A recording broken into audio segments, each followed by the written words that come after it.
Selamat pagi jemaat yang terkasih dalam Tuhan Yesus Kristus. Senang sekali pagi hari ini kita kembali di acara Hikmat Pagi. Sebelum kita memulai, marilah kita berdoa sejenak untuk mempersiapkan hati dan pikiran kita. Mari kita berdoa. Ya Tuhan, terima kasih untuk penyertaan-Mu sepanjang istirahat malam kami tadi malam, dan di pagi hari ini kembali kami boleh bangun, kami kembali boleh bersiap-siap untuk menghadapi aktivitas kami di hari ini. Dan sebelum kami mengawali aktivitas kami ingin membaca, merenungkan sebagian dari firman-Mu. Berkati waktu ini agar kami boleh mengerti, memahami apa yang ingin Engkau sampaikan, dan kami boleh melakukannya dalam kehidupan kami setiap hari. Terima kasih Tuhan, berkati waktu ini. Dalam nama Tuhan Yesus Kristus kami sudah mengucap syukur dan berdoa. Amin. Hikmat pagi pada hari ini, Jumat 21 Oktober 2022, bertemakan Hanya Padamu Aku Datang Tuhan. Dan nats kita terambil dari Markus 5 ayat 25 hingga 34, namun kita akan membacakan ayat 27 hingga 29.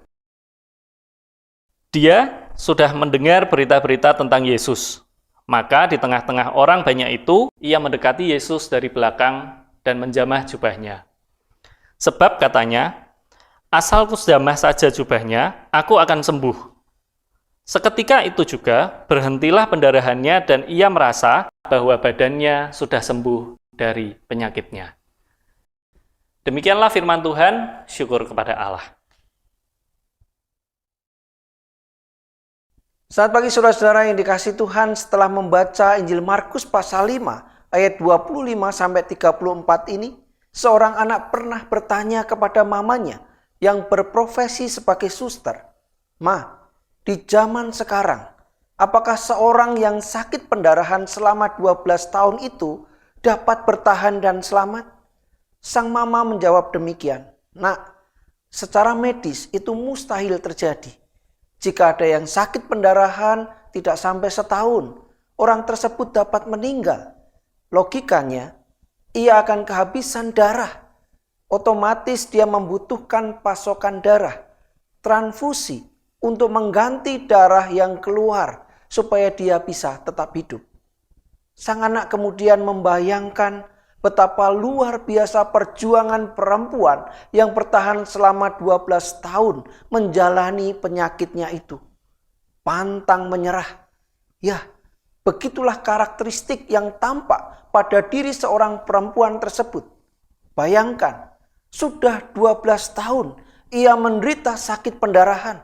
Sudah banyak tabib yang dia datangi untuk menyembuhkan penyakitnya, ayat 26. Sudah tak terbilang uang yang dia keluarkan untuk membiayai pengobatan penyakitnya. Sampai habis hartanya. Hasilnya nol besar. Malah keadaannya makin memburuk. Lalu musnahlah pengharapannya bahwa penyakitnya akan sembuh. Ternyata tidak.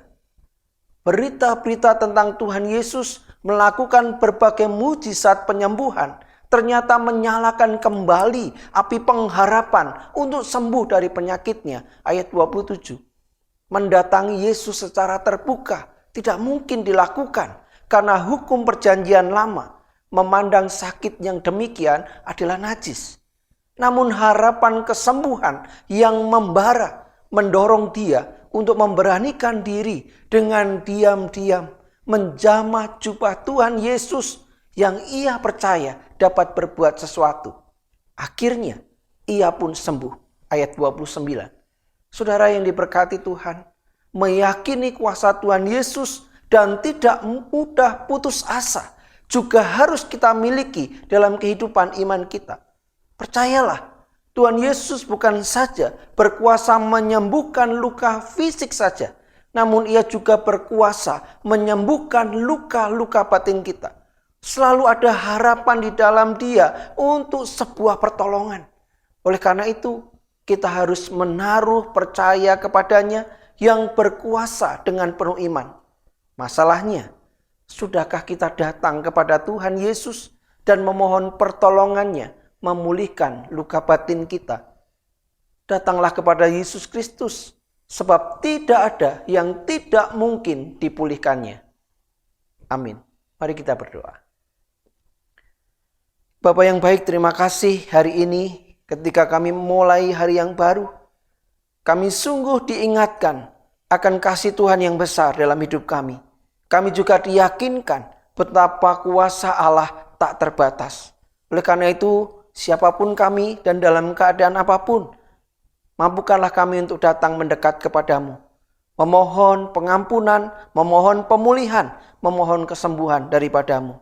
Tuhan, berkati kami semua hari ini, yang luka disembuhkan, yang sedang sakit hati diberikan kedamaian, dan setiap kami yang membenci dimampukan untuk mengampuni. Di dalam nama Yesus kami berdoa.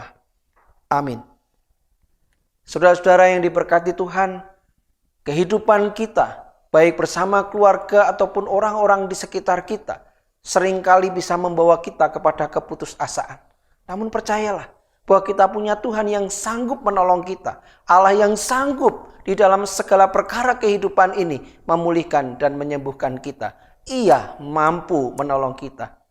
Pergumulan dan beban berat kehidupan seringkali memupus harapan.